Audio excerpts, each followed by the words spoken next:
everyone and welcome to this new video. This video again is about a subscriber's color request or pouring request, and this time it's from ScrabbyGirl. She wanted me to use a burnt umber, a coral and a vibrant blue like a cobalt blue, which I do not own. I do have a burnt sienna color and I do not really have a vibrant blue nor a coral color. So what I'm going to do, I use my metallic turquoise color, which is cobalt-like, I'd say, and I will use my metallic pink color and just add a bit of white to it to make it more coralish color looking. I'm going to make the pour. I'm using a bit of silicone, not too much, and I will see what the results are going to be. So have much fun watching! But first, there comes the color mixing, and yes, I let it in the video. It feels like I haven't done this for a while, so I just let the footage in, and as usual it is about 2/3 of Floetrol and 1/3 of paint. When it comes to the acrylic metallics, I use a bit less of those colors because they're very pigmented and you don't need that much, I'd say. But when it comes to the white and the brown, I just use a bit more, so like 1/3 of the amount of the Floetrol. I just mix those together, add a bit of water if I need it, and finally I want to have a consistency like honey. So this is something you should go for as well to achieve somewhat results that I achieve here and achieve in all my other pours. So this is more or less the consistency of the paint that I'm going for. As said in the beginning, I only added a bit of silicone. I wanted to have some cells, but not too many cells. I in a way wanted it to look a bit like my marble effects pour that I did a couple weeks back, and to have some cells to make it look more interesting. I had no idea if this is going to work. No idea at all. So it was really not much silicone that I've added. And just in case you're new to my channel and have not seen all my other videos, which you definitely should do, just said. When it comes to the silicone and to add it to your paints, it depends a bit on how much you stir your paint. So if you have added silicone and only stir it gently so that the silicone drops are still larger, you will end up having larger cells on your canvas as well. If you stir it very heavily so that the silicone will be split into much smaller little drops, you will of course also end up having smaller cells on your canvas. So this is something you can play around a bit and to a certain amount define how large or small your cells are going to be. You still cannot really define where your cells are going to come up, so this is a bit more tricky to attempt, but at least the size of the cells is somewhat manageable. So when the paint was mixed and poured into my pouring cup, it basically was just an, well, eye-closed dirty pour. I did not do really much. I just poured the paint over the canvas and tried to achieve the marble look, which I in a way achieved in the upper part, and I really struggled with myself if I torch it or not. I in a way liked the result as it was at this point, so I felt it was not really needed to be torched, but I felt that the middle section needed a bit more cells to make it even more interesting to look at. So I grabbed my torch and I torched and torched and torched, and you know this inner voice telling you, you need to torch more, make it more. And I did more, and I went on doing so. So not really so many cells were happening. As I told before, there was only little silicone in the paints, but every here and there cells were forming up. And of course I will show the end result in the very end of the video, which is filmed live again. And yeah, you can decide if you like the result or if you don't like the result. At least it was an attempt with a color palette which I would have never tried before, because I in a way always fail with the browns, like I do with the reds and the greens, but most with the browns. So I in a way really liked the result, and as I had some paint left, imagine that, I decided to make some smaller pours again just to get rid of the paint and not waste the paint. Yeah.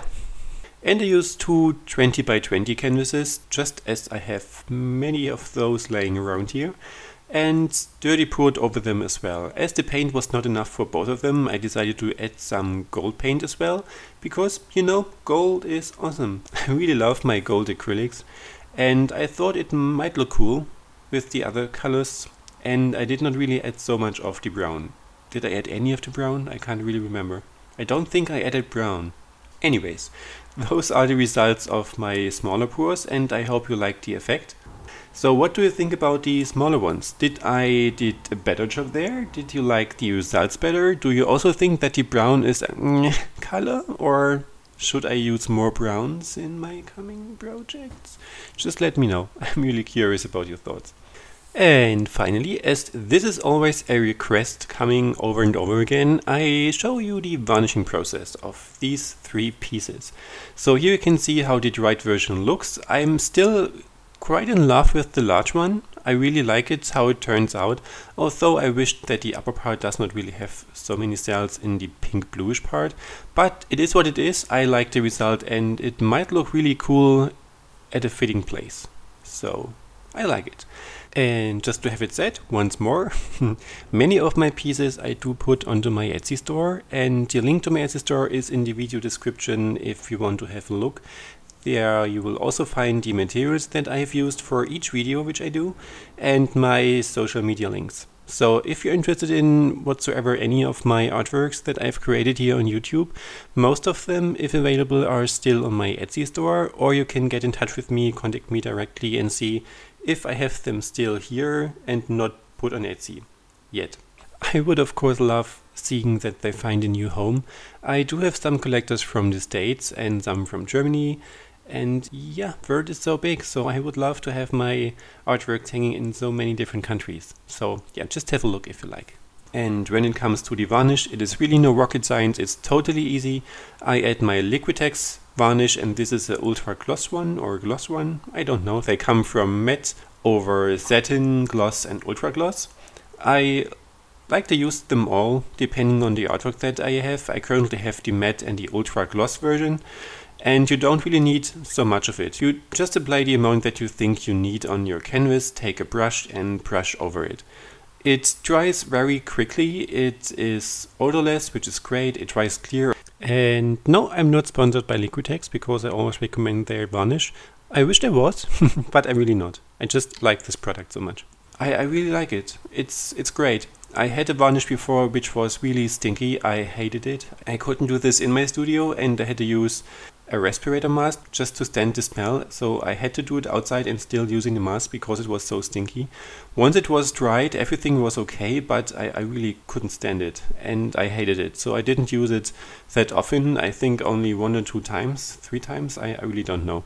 But this Liquitex stuff here is really worth the money, so I would really recommend it if you are still searching for a varnish product. So if the first layer of varnish was done, I always decide if I need a second coat. This normally comes when the varnish itself was cracking. This can happen if there was still some silicone on your artwork and you didn't remove all of it. So it can happen that it cracks, but this is not so much of a problem. Just add a second coat, or if needed a third coat over it. The more coats you add, the glossier it's going to become, of course, and the more, well, resin finished it will look in the very end as well. So this is something you can achieve with this varnish as well. And yeah, basically this is all the magic that happens in the varnishing process.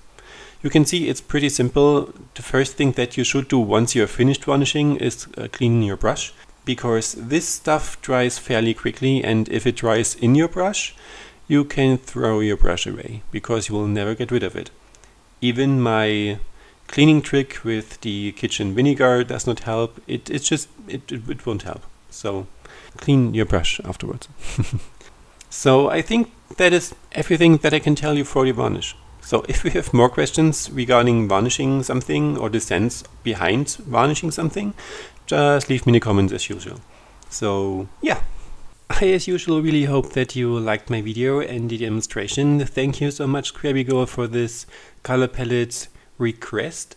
It was something new and special, and I of course hope you like the result as well. For those of you new to my channel and this was the first video that you've seen, I hope you give me a thumbs up if you liked it, and even better, subscribe to my channel to not miss out any of my new upcoming videos. Therefore, just click the bell icon and you can decide how often you would like to be reminded when some of my videos come up. As usual, if you have any questions whatsoever, just leave me in the comment section below. And other than that, I hope to see you in my next videos. Have a great day. Bye bye.